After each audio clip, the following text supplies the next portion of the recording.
Ah, youpi, on va parler du second film de Saint Seiya, l'ardente bataille des dieux.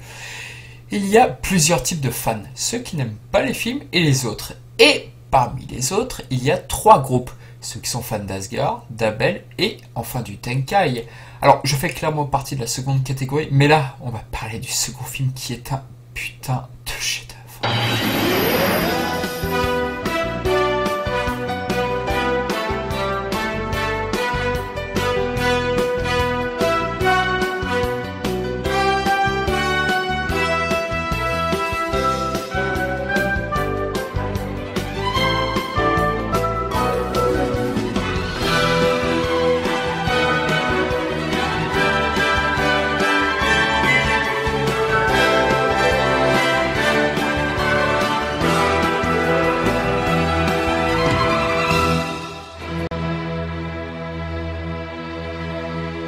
Sorti au cinéma le 12 mars 1988, ce film présente d'incroyables changements par rapport au premier.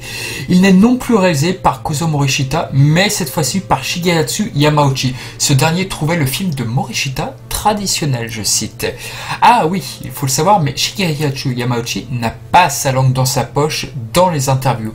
Il y a quelque chose qu'on peut constater, c'est qu'en pleine bataille du sanctuaire, Saint Seiya, ça cartonnait. Le film est en effet sorti le même jour que l'épisode 69 au Japon, épisode où Shun affrontait le redoutable Aphrodite. Et là, la Toei Animation s'est certainement dit que plus le manga avançait et plus Kurumada utilisait des constellations. Dans le premier film, par exemple, le symbole de la flèche, il apparaît plus tard dans le manga. Et bien plus tard, il en sera de même pour la constellation d'Orphée. Pour reprendre à revers cela, quoi de mieux que de s'attaquer à la mythologie nordique avec des décors totalement inédits dans le paysage Saint Seiya. Cette idée de faire intervenir la mythologie nordique dans l'univers de Saint Seiya vient tout droit du producteur Atano. Un moyen habile d'élargir l'univers de Saint Seiya en plein succès. Rappelons que nous sommes en 1988.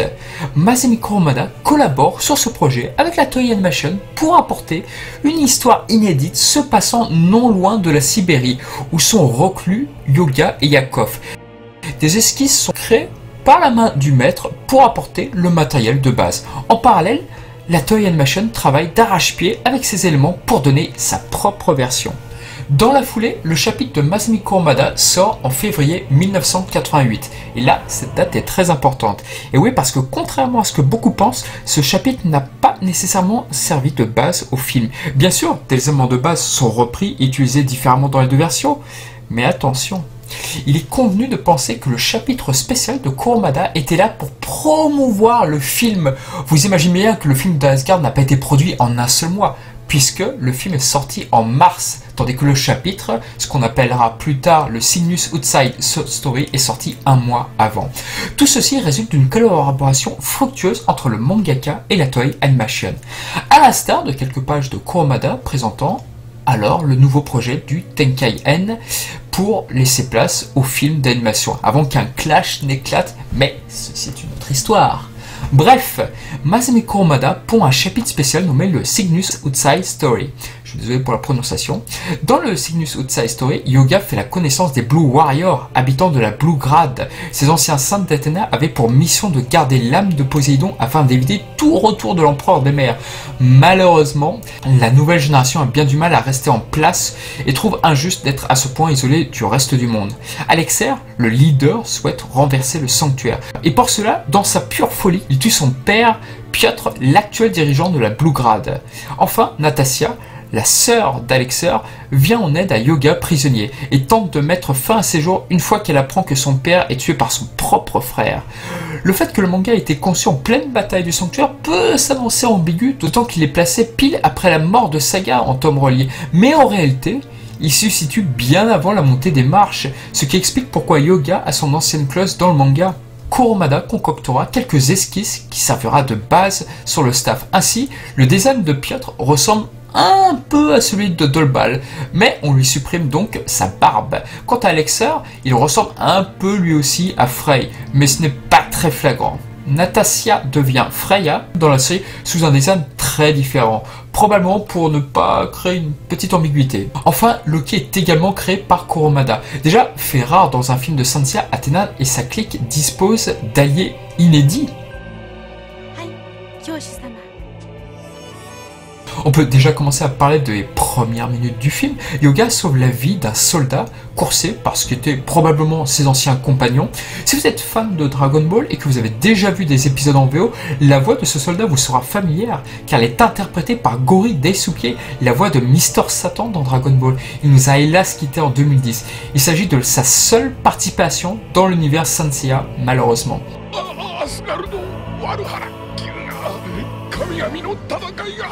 始まる。事前に爆薬を仕掛けておきやがったんだ。俺にはすぐに分かった。格闘技に関しては。Ce début est plus que novateur dans l'univers Sanseiya, car il démarre sur ces guerriers mystérieux. Bien que défait facilement par Yoga, sentant un potentiel danger, Saori se décide de quitter le Japon pour rejoindre Yoga au royaume d'Asgard. Et là, on a un magnifique plan de Yoga vaincu. Comment? Par qui? Le film restera ambigu et vague à ce sujet. On a droit à des ellipses, alors que dans Sanseiya, on nous narre absolument tout habituellement. On peut sous-entendre toutefois que Yoga a croisé Derbal et peut-être même Loki. Au royaume d'Asgard, Saori fait la connaissance de ce Derbal, qui semble détenir un rôle très similaire à celui du grand Pop au sanctuaire. C'est le digne représentant d'Odin. Derbal est incarné par un de mes seiyuu favoris, à savoir Iemasa Kayumi, qui nous a hélas quitté en 2014. Honnêtement, si j'aime autant Phaser dans Full Metal Alchemist et ainsi que Paragus dans Dragon Ball Z, c'est en grande partie pour son interprétation, sachez-le.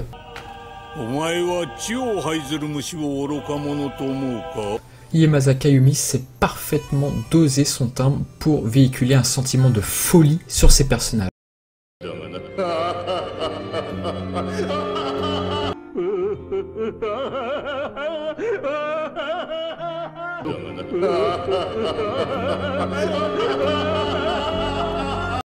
Derrière cette première entrevue factice où Loki semble faire double jeu, ce qui irrite volontiers Seiya, les héros font la connaissance des God Warriors. Il y a désormais 3 groupes de God Warriors avec Soul of Gold maintenant. Si vous connaissez le trailer du film, vous avez remarqué que les couleurs des God Warriors ne sont pas les bonnes. À ce moment-là, le staff a fait quelques inversions. Hurl est en rouge, couleur reprise par Midgar. Loki hérite dans un premier temps de la couleur de Hurl. Midgar et Lung, j'ai un doute, mais je dirais que Midgar a les couleurs de l'armure de Loki et Lung elle est... je pense pas qu'elle change, ou alors je suis un petit peu daltonien. Si je dis des conneries, n'hésitez pas à répondre en commentaire. Frey n'est pas un God Warrior. Dans la mythologie nordique, Frey est le fils d'une Njord et de Noatum. Il dispose d'une épée redoutable, mais il tombe un jour amoureux d'une femme portant le nom de Jard et se demandera à son serviteur Skirnir en échange de son épée. Lors du Ragnarok, Frey est dépossédé de son épée et c'est pour cette raison qu'il ne parviendra pas à vaincre Surtr et mourra. Le staff reprend quelques éléments de son histoire tragique et notamment le fait qu'il tombe amoureux de Saori et il meurt en héros. Au fait, Frey est incarné par Namba Keiichi. Alors, il s'agit d'un seiyuu extrêmement présent dans le casting de Sanseiya, peut-être même le plus présent, je ne sais pas, puisqu'il incarne Aphrodite, Julian Solo et cerise sur les gâteaux, il est présent dans les 4 films de Sanseiya, les 4 premiers, pour incarner un protagoniste différent. Devenant un peu plus tard la voix du héros de Kojiro, pas de doute, Namba Keiichi aime l'univers de Masami Kurumada. De manière surprenante, le film prend son temps pour installer un complot dont la source semble être Loki, selon Frey, une idée qui aurait peut-être pu tromper les lecteurs japonais du Cygnus Outside Story, car en effet, Piotr ressemble un petit peu à Derbal, est assassiné par un traître. Ici, il n'en saura rien, car Derbal est le véritable investigateur du complot. La scène où il commence à se révéler devant Frey fait vraiment froid dans le dos, et on a peur pour la vie de Frey. La réalisation ne s'étale pas, Frey est vaincu par un coup en traître et du plus bel effet. La double surprise en outre, c'est que le film ne reproduit pas le schéma Elixir Piotr. Dans la mythologie nordique, Bald est le fils d'Odin et le plus sage des dieux, faisant preuve de compassion et de clémence. Or, dans le film, il est totalement corrompu, surprenant ainsi le spectateur qui connaissait peut-être les origines nordiques de ce personnage. Saori, bien qu'ayant déjà des soupçons, se dirige néanmoins dans la gueule du loup. Mais cette confrontation verbale était le souhait de Yamauchi, car elle lui tient tête à cet imposteur disant représenter la parole d'Odin, mais Derbal, celui-ci dispose d'une technique tout droit inspirée de l'Another Dimension de Saga, l'Odin Silder. D'importants effets spéciaux ont permis à la production de réaliser cette technique. Saori est prisonnière du bouclier d'Odin.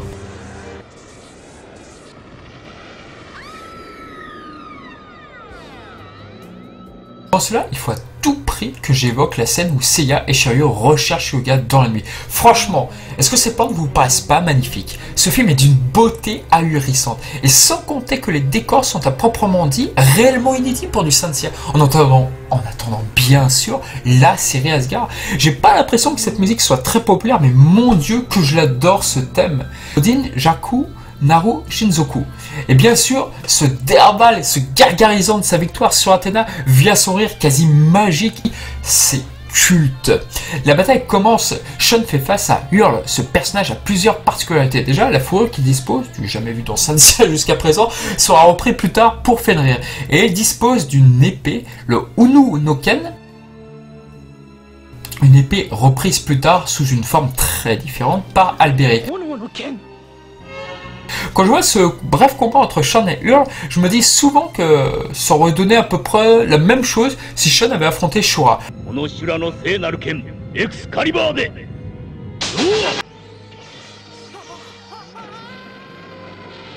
La manière dont tombe la défense de la chaîne Nebula est vraiment classe. Ça, là au moins par rapport au premier film, Sean il est vaincu mais avec une certaine classe. Le scénario étant plus étonnant qu'il n'y paraît, le combat est stoppé net pour qu'on vienne à Shiryu. Et quelle idée de folie! Alors oui, Hyuga a été capturé, mais on ne le verra jamais dans le film. Enfin, dans la série, si. Là, tout est suggéré. Et c'est une richesse du film. Ne rien révéler. Hyuga, après un lavage de cerveau, se voit sous les traits de Midgard, un God Warrior. À la base, le véritable Midgard ressemblait à Aegon, mais le staff abandonna cette idée pour le remplacer par Hyuga. Une surprise intéressante quand on songe que même l'affiche ne spoil guère cet élément, alors où aujourd'hui tu as les trailers et même pour la Toei Animation où on te spoil allègrement le contenu d'un film. Tandis que le trailer lui annonçait un mystère puisque montrant Hyuga, Shiryu et au milieu Midgard. Je n'ai jamais lu d'interview de Koichi Hashimoto sur le second film, mais je refuse de penser qu'il n'a pas pris de plaisir à incarner Dark Hyuga. Le combat est jubilatoire, et si les musiques sont excellentes, l'une des forces du film, c'est de savoir où et quand il ne faut pas en mettre. Et là, la scène où Hyuga attaque beaucoup plus violemment que son ancien frère d'armes est parfaite. Shiryu perd son armure sans qu'on sache comment, mais les cris du personnage sont suffisants à imaginer avec quelle violence Hyuga s'attaque à lui.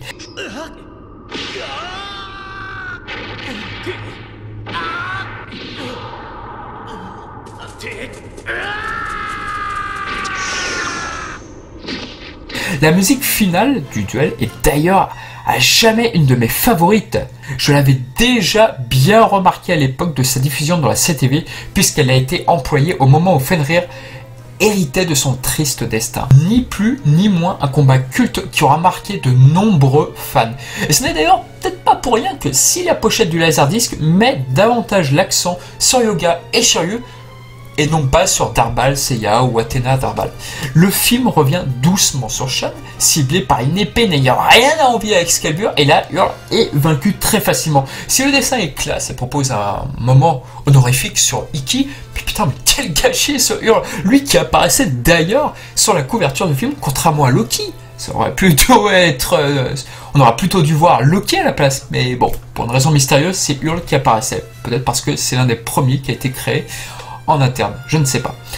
Un petit détail comme ça, mais quand je vois Lung et se croyant terrasser Ikki, j'y vois parfois une certaine forme de fanatisme. J'en étais venu à douter si eux aussi n'avaient pas reçu un lavage de cerveau, mais comme le scénario ne fait aucun sous-entendu, on oublie ça, c'est une petite théorie de ma part, sans queue ni tête.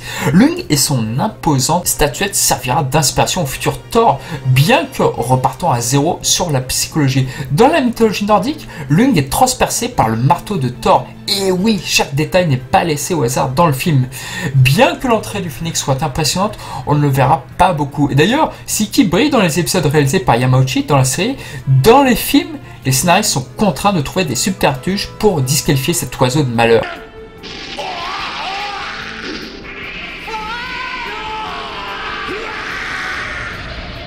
Le duel entre Loki et Seiya est original, car le film insiste plusieurs fois que les deux personnages sont du même niveau. L'ambition de Loki sera bien entendu reprise par Alberic pour un résultat très différent, si ce n'est pas meilleur.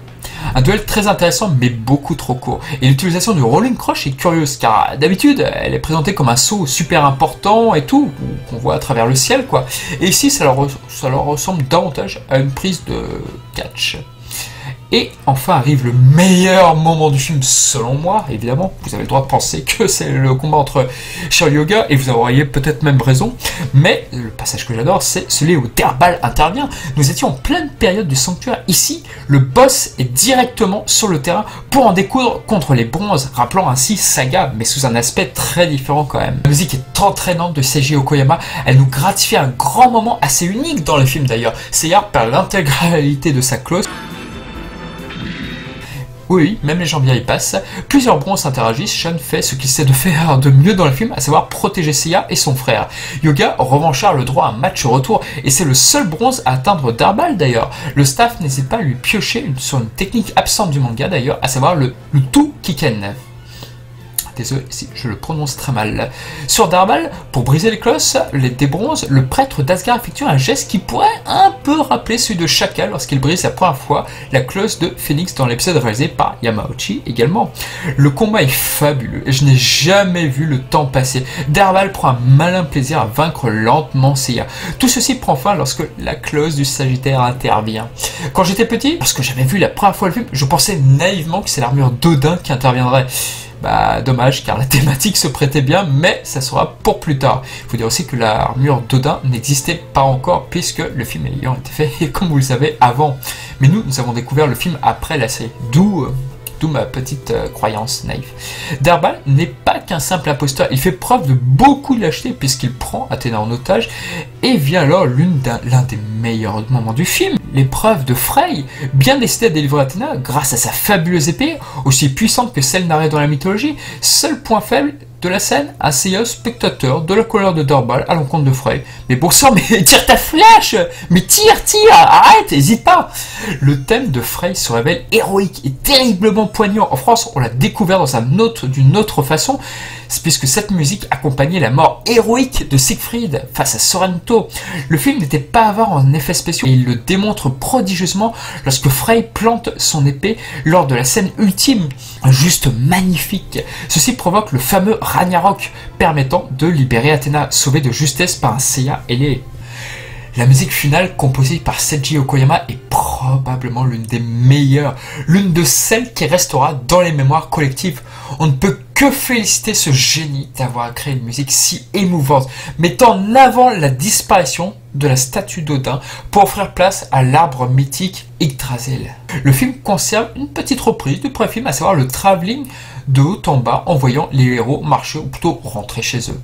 Qu'est-ce qu'on peut dire sur le second film? Qu'il est magnifique, que lui non plus, bien évidemment, ne prend aucune ride, encore moins que le premier, j'ai envie de dire.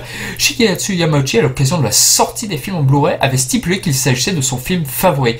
Les musiques de Seiji Okoyama, comparées au premier film, bah en fait, à l'instar du film d'Asgard, tout est meilleur. C'est-à-dire que les musiques également sont meilleures que celles du premier film. Et là, je pense qu'on peut dire qu'on côtoie les dieux au niveau qualité musicale. L'artiste avait plusieurs fois dit qu'il était plus que satisfait de ses travaux pour les films 2 et 3.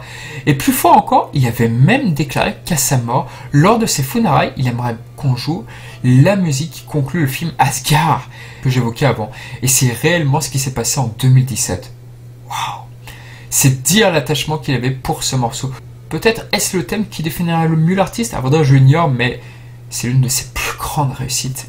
Ça, oui. Comme j'avais dit lors de la précédente vidéo sur pour Iris, j'ai découvert le film en même temps que le premier. Asgard m'a immédiatement séduit pour sa narration tellement différente de la série TV. Ses décors sont magnifiques, la statue d'Odin est magnifique, une magnifique création. Là encore, le génial Tadao Kubota a fait des merveilles. Ces décors seront capitalisés dans la série TV puisque quelques symboles seront repris, à commencer évidemment par la mythique statue d'Odin. J'ai longtemps cru que le film d'Asgard était le favori des Japonais. Il était d'ailleurs passé lors de l'avant-première du premier épisode de Junikyu au Japon. ça ne nous rajeunit pas. Aujourd'hui, je ne saurais dire. Par exemple, il existe une mythos d'Abel, mais pas de Dirtball ou d'aucun God Warrior du film. Pourtant, on peut admettre que le scénario du second film est l'un des plus recherchés à travers la disparition mystérieuse de Yoga et le complot qui se trame. Ce film est le préféré de nombreux fans à travers divers éléments tels que son scénario, sa mise en scène et ses musiques, évidemment. D'ailleurs, j'ai pas parlé de quelques bizarreries du film Iris où il y avait 2-3 faux raccords qui s'étaient glissés dans ce film, mais dans le second film, à ma connaissance, il n'y en a aucun. Et c'est peut-être même le seul des 5 films à avoir à être parfait sur le plan technique. Il n'y a rien, aucun faux pas de faux raccord à ma connaissance. Si vous en voyez, s'il vous plaît, dites-les moi en commentaire. Et je parle pas du scénario, je parle vraiment des faux raccords esthétiques. Son seul bémol est de ne durer que 45 minutes. Et c'est vraiment une petite merveille qui passe beaucoup trop vite. En France, le film est plutôt bien considéré, mais reste dans l'ombre de la série TV Asgard où on s'émerveilla devant le destin tragique des nouveaux God Warriors. Probablement la version la plus populaire des trois. Quoi qu'il en soit, j'aime d'amour ce film, il ne vieillit absolument pas, et à l'heure où on associe Yamauchi comme étant le créateur d'un certain personnage issu d'un film de Dragon Ball, je reconnais être assez triste qu'on l'assimile de moins en moins à Cynthia. Ce film témoigne de ma tristesse. Ce film reste l'une des pièces maîtresses pour les fans que nous sommes, sur ce que nous pouvons considérer le meilleur sur l'univers de Cynthia. Voilà, donc continuez à vous émerveiller sur Cynthia et à bientôt pour de nouvelles vidéos.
Si vous êtes un amateur de la version française de Saint Seiya alias les Chevaliers du Zodiaque, vous constaterez que dans ce film, Yoga n'a pas sa voix habituelle. En effet, Yoga et Shiryu sont doublés par Marc François. Alors, quand Marc François incarne Yoga et Shiryu dans une scène où ils sont rassemblés tous les deux, généralement ça pose un petit peu de problème, c'est-à-dire qu'il est obligé de faire une voix un peu plus naïve, entre guillemets plus gentille pour Yoga.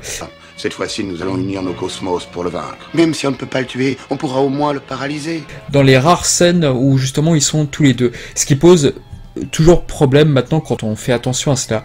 Alors, si Yoga apparaît dans le film en tant que méchant, en tant qu'antagoniste, là ça pose des problèmes et c'est une des raisons pourquoi, exceptionnellement, Marc François ne double pas Yoga dans le film, mais c'est Gilles Laurent qui incarne Yoga.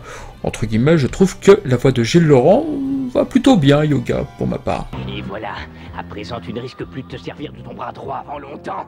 Je n'obéis qu'aux ordres d'Athéna, ton stratagème a échoué, seigneur d'Asgard.